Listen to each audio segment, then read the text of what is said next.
ഈ രാജമൗലിയൊക്കെ എന്താണ് കാണിക്കുന്നത്? അദ്ദേഹം ഒരു ബാഹുബലി എടുത്തതിനു ശേഷം പിന്നെ എന്ത് തിരിച്ചുവരവാണ് നടത്തിയത്? അത് അദ്ദേഹത്തെ ബാധിക്കും. പ്രേക്ഷകർ എന്ന നിലയിൽ നമുക്കത് ഒരു വർഷം ഇറങ്ങുന്ന പടത്തിന്റെ കണക്കെടുത്തു കഴിഞ്ഞാൽ ഇറ്റ്സ് അൺലിമിറ്റഡ്. അത് മാത്രമല്ല എക്സ്ചേഞ്ച് ചെയ്യുന്നു. തേങ്ങയ്ക്കാണ് ഈ ഓപ്പൺ ഹേമറിന് അവാർഡ് കൊടുത്തത്. നീ എന്തിനാണ് അങ്ങനെ ഒരു അംഗീകാരം കൊടുത്തതെന്ന് എനിക്ക് ഒരു പിടുത്തമില്ല. സീരിയസ്ലി എന്തിനാണ് അങ്ങനെ ഒരു അവാർഡ് കൊടുത്തതെന്ന് എനിക്കും ഒരു പിടുത്തമില്ല. അല്ല, എന്നാലും അത് എന്തിനു കൊടുത്തു? അത് തന്നെ. ഓപ്പൺ ഹേമർ ഏത് പടം? മറ്റേ നോളൻ. ഈ ടെലിഗ്രാം അയക്കണേ. നടന്മാരെ കാര്യങ്ങൾ ഇതിന്റെ അപ്പുറം കോമഡി. 100 കോടി ഇല്ലെങ്കിൽ അവനെ നനങ്ങൂല. Tollywood, Sandalwood, Mollywood, Bollywood, Hollywood, എന്ത് വുഡ്, ഇത് ഒരു വുഡ് ശരിയല്ല. ആർക്കും ആർട്ടിനോടൊരു സ്നേഹമില്ല. അതൊക്കെ ആ പഴയ പടങ്ങൾ എന്ത് രസമായിരുന്നല്ലേ, പ്രകൃതിപരമായ ആർട്ടൊക്കെ ഉണ്ടാക്കി. എന്റെ കയ്യിലെല്ലാം കിട്ടിയിരുന്ന ഞാൻ അടിച്ച് ഞാൻ കൈ കൊടുത്താനാ. മലയാള ഇൻഡസ്ട്രിയൊക്കെ ഞാൻ മോളി കയറ്റിയാനാ. ഇനി നിങ്ങളുടെ അടുത്ത് ഞാനൊരു കാര്യം പറയട്ടെ. വേണ്ട, മിണ്ടായി.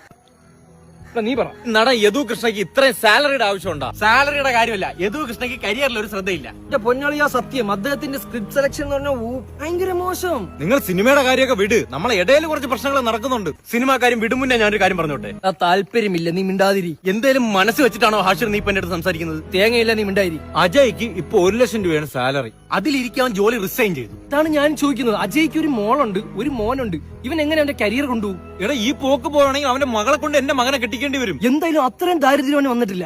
അത് കാര്യം. ഗൾഫിൽ നല്ലൊരു ജോലി കഴിഞ്ഞിട്ട് ഷാനവാസ് ഇവിടെ വന്ന് നിൽക്കുന്നു. എന്തിന്റെ കഴപ്പ്? അവനൊന്നും കരിയറിൽ വലിയ ശ്രദ്ധയില്ല. കരിയറിന്റെ സ്പെല്ലിംഗ് പോലും നേരെ അറിഞ്ഞൂടെ? അളിയൻ പറയാളിയാ കരിയറിന്റെ സ്പെല്ലിങ്. അല്ല, അത് പോട്ടലിയാ. എല്ലാവർക്കും ദൈവം ഓരോ കഴിവ് വെച്ച് കൊടുത്തിട്ടുണ്ട്. എല്ലാം കൂടെ അങ്ങ് ഉരുട്ടി കൊടുക്കാൻ പറ്റും ദൈവത്തിന്. അത് പതിയെ പതിയെ കരിയർ ബിൽഡ് ചെയ്തെടുക്കണം. നമ്മളെ കരിയർ എന്താണ്? കരിയർ എന്ന് പറയുമ്പോ അത് പിന്നെ കരിയർ എന്നൊക്കെ പറയുമ്പോ അല്ല, നമ്മളെ കരിയർ അന്വേഷിച്ച് പോയാ പിന്നെ ഇവരെ കരിയറിനെ പറ്റി ആര് വേവലാതിപ്പെടും? അതാണ് നമ്മളെ കരിയർ. ഉത്തരം കിട്ടി. Super. This was the answer I was seeking four. Finally I got it. ഇതിന്റെ ഇടയിൽ കൂടെ ചീത്ത വിളിച്ചാൽ ഇംഗ്ലീഷിൽ. ഓ മാൻ, നോ എഡ്യൂക്കേഷൻ. ഈ നാസക്ക് ഇപ്പൊ കരിയർ ബിൽഡിങ്ങിനെ പറ്റി ഒരു ചിന്തയില്ല. കരിയർ ബിൽഡിംഗ് അല്ലല്ലോ, റോക്കറ്റ് ബിൽഡിംഗ് അല്ലേ? അല്ല, ഈ ലാസ്റ്റ് ടൈം അവർ റോക്കറ്റ് വിട്ട് എപ്പോഴാ? അല്ല, ഈ തുമ്പയിൽ എന്താണ് ഇപ്പൊ നടക്കുന്നത്? ഒന്നുമില്ല, വീട്ടിൽ പോടെ.